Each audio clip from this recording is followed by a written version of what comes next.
porque no entró Cristo en el santuario hecho de mano, figura del verdadero, sino en el cielo mismo, para presentarse ahora por nosotros ante Dios. Hebreos 9:24. Como introducción, vamos a ver el santuario celestial. Si la residencia de Dios se dio desde la eternidad en un templo, no lo sabemos. Es de suponer que así fue, pues el lugar donde Dios está será siempre un lugar de adoración. Pero en lo que tiene que ver con su disposición para resolver el problema del pecado que se introdujo en la tierra, Pablo vincula el ministerio sacerdotal de Jesús con la creación del mundo y la introducción del pecado. En otras palabras, el sacrificio de Cristo y su ungimiento como sumo sacerdote a la diestra de Dios tuvieron por objeto inaugurar el templo celestial que Dios ya había dispuesto para resolver el problema del pecado desde que éste apareció en este mundo.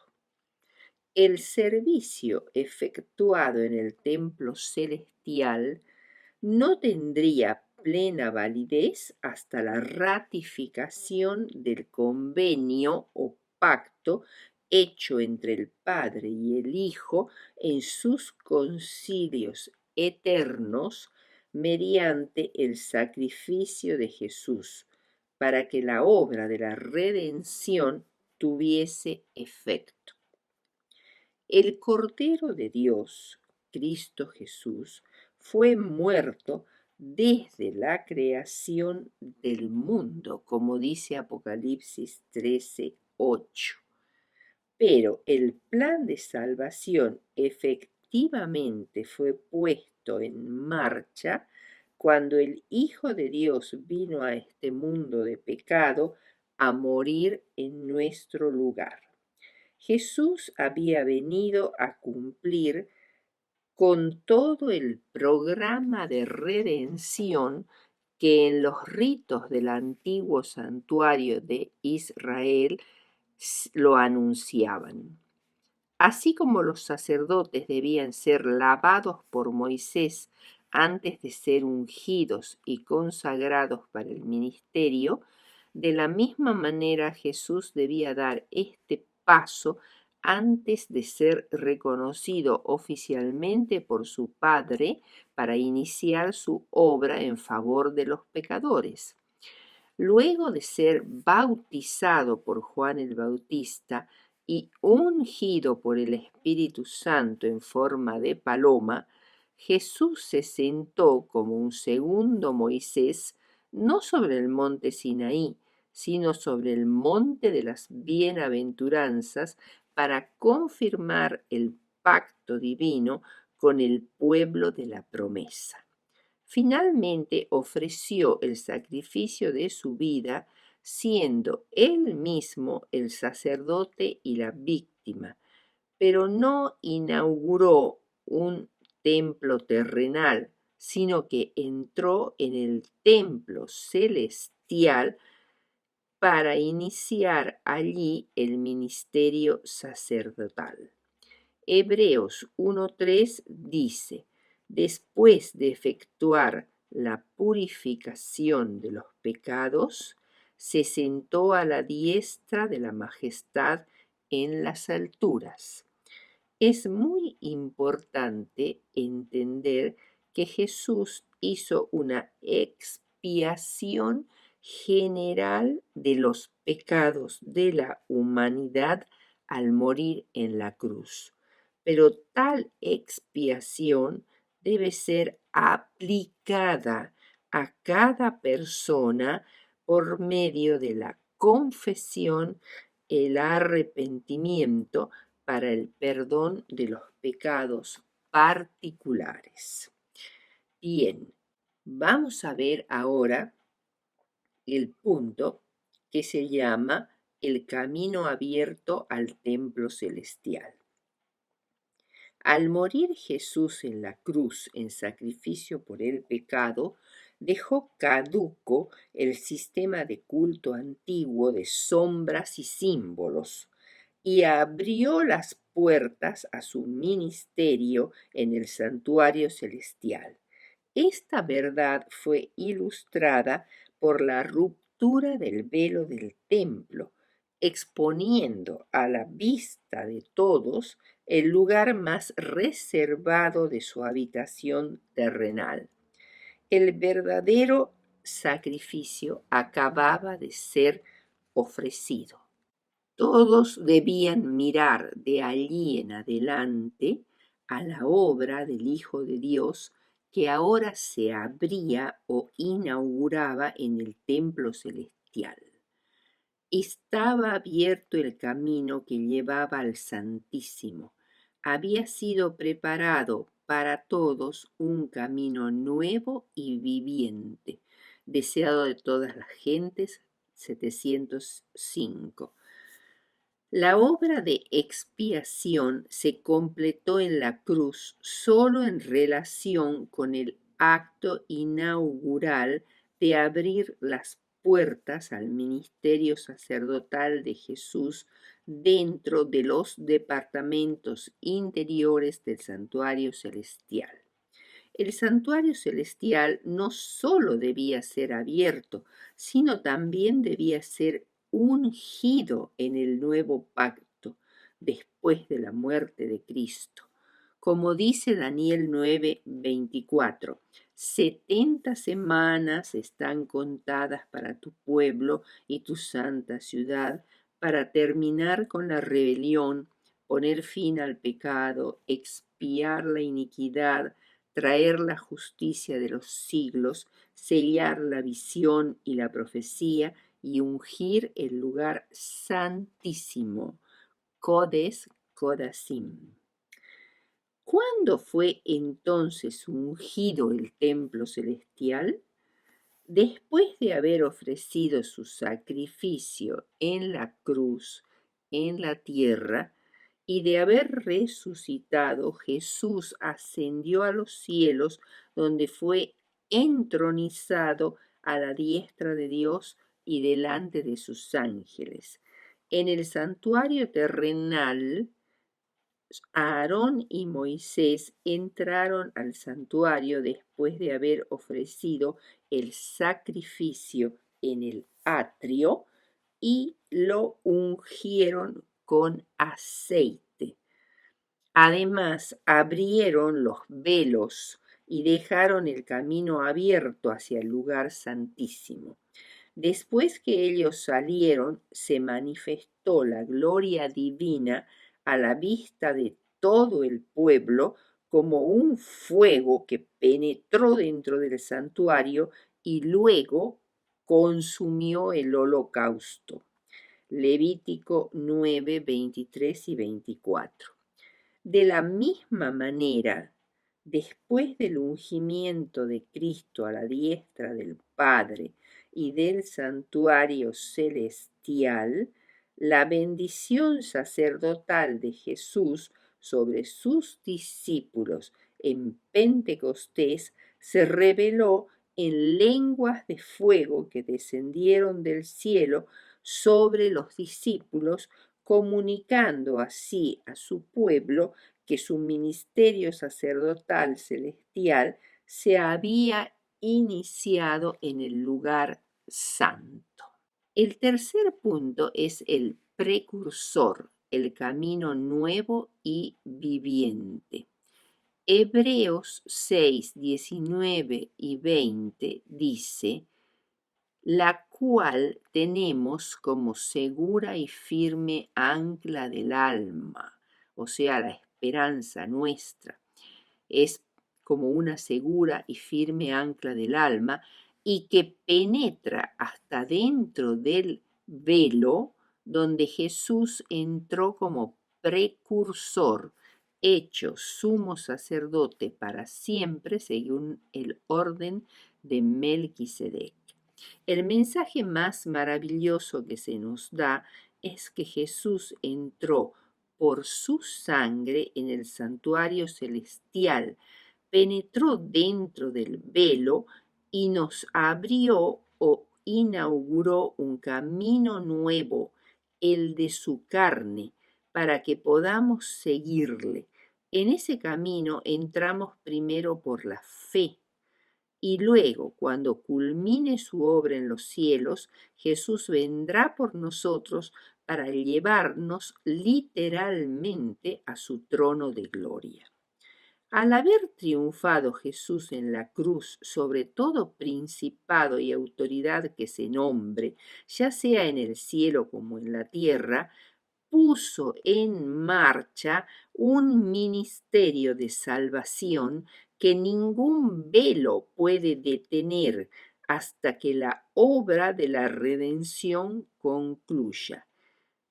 Él tiene la llave de David, de tal forma que ninguna puerta puede impedirnos el acceso a donde Él está. Bien, el cuarto punto es la investidura celestial de Jesús como sacerdote y rey. Jesús se negó a recibir el homenaje de los discípulos al haber resucitado hasta tener la seguridad de que su sacrificio era aceptado por el Padre. Por eso, ascendió a los atrios celestiales y de Dios mismo oyó la seguridad de que su expiación por los pecados de los hombres había sido amplia y que por su sangre todos podían obtener vida eterna. Y ratificó el pacto hecho con Cristo de que recibiría a los hombres arrepentidos y obedientes y los amaría como a su propio Hijo. Deseado de todas las gentes, 734. Cristo imploró por su iglesia para que fuese justificada y aceptada antes que él pudiese aceptar el honor celestial, abogando con amor y constancia más fuerte que la muerte los derechos y títulos que ganaron por su medio. La respuesta de Dios a su apelación se anunció en la proclamación: adórenle todos los ángeles de Dios. La innumerable compañía de ángeles se postró ante el Redentor y digno, digno es el Cordero que fue muerto y que vive otra vez, un triunfante conquistador. Se sintió el cántico y repite el eco una y otra vez a través de los cielos. Todo poder le es dado ahora en el cielo y en la tierra al príncipe de la vida. Comentario bíblico adventista, tomo 6, página 1150. Sin embargo, no es aún entronizado. Regresa a la tierra, visita a sus discípulos, acepta su adoración y luego de estar con ellos casi 6 semanas, Hechos 1:3, a fin de familiarizarse con él en su cuerpo resucitado y glorioso, Jesús ascendió a los cielos, llevando a las primicias de su victoria contra el pecado y la muerte. ¿Quiénes eran estas primicias? Los santos que resucitaron con él en su resurrección. Las primicias de la resurrección de los justos fueron presentadas 50 días más tarde, precisamente en la fiesta de Pentecostés ante la corte celestial. Antes de ascender al cielo, Jesús sopló sobre ellos su espíritu para darles vida espiritual. El segundo comparecimiento de Jesús ante el Padre, 40 días más tarde, fue para su entronización oficial en medio del reconocimiento y glorificación de los ángeles de Dios y de los representantes de todo el universo. Y este maravilloso evento se evidenció en la tierra mediante el derramamiento del Espíritu Santo en el día de Pentecostés para capacitarlos para proclamar el Evangelio. También Jesús concedió dones en ese día, dones especiales a su iglesia, para capacitarla también para esa tarea. Jesús fue exaltado literalmente a la diestra de Dios, pero esta expresión también quiere significar que fue investido con todo el poder y la autoridad divinas para cumplir una misión exaltada en los cielos en favor de su pueblo aquí en la tierra. Además, Romanos 1:4 dice que Jesús fue declarado Hijo de Dios con poder. Si vamos a revisar en las Escrituras cuántas veces Jesús fue reconocido como Hijo de Dios, encontramos lo siguiente. Primero, al ser engendrado por el Espíritu Santo, el ángel Gabriel dijo que lo que ha sido concebido en el vientre de María será llamado santo desde el momento mismo de la concepción. Lucas 1:35. En segundo lugar, fue declarado santo al ser bautizado. Mateo 3, 16, 17, por una voz audible desde el cielo. Y tercero, fue declarado Hijo de Dios con poder después de su resurrección, pues ya nada podría detener su obra de la redención en el cielo. Entonces declarado Hijo de Dios en 3 oportunidades, al ser engendrado, al ser bautizado y en el nombramiento de Hijo de Dios con poder en el cielo cuando fue entronizado ante todos los ángeles. El quinto punto, el monte Sinaí y el monte de Sión. Así como los antiguos israelitas oyeron en el monte Sinaí la voz de Dios, presenciaron la oscuridad en la cima del monte y los truenos y relámpagos y la severa prohibición de acercarse al monte bajo pena de muerte. Se hizo todo esto para impresionar al pueblo con la abrumadora majestad de Dios y con el espíritu de solemnidad que debiera embargar el corazón de aquel que se acerca a la presencia divina. El hombre finito se vuelve insignificante en la presencia del infinito. Es la conciencia de pecado lo que hace que el hombre tiemble ante un Dios santo.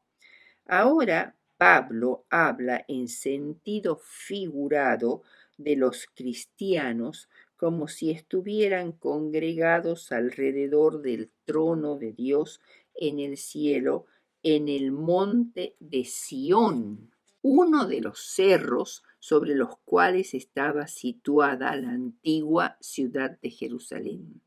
Aquí se hace referencia a Jerusalén la celestial, al Dios vivo, la nueva Jerusalén, a la compañía de millares de ángeles, a la congregación de los primogénitos, es decir, los nacidos de nuevo, registrados en el libro de la vida del Cordero, al Dios que es el juez de todos los espíritus de los justos hechos perfectos. El concepto de espíritu inmortal desencarnado es totalmente improcedente.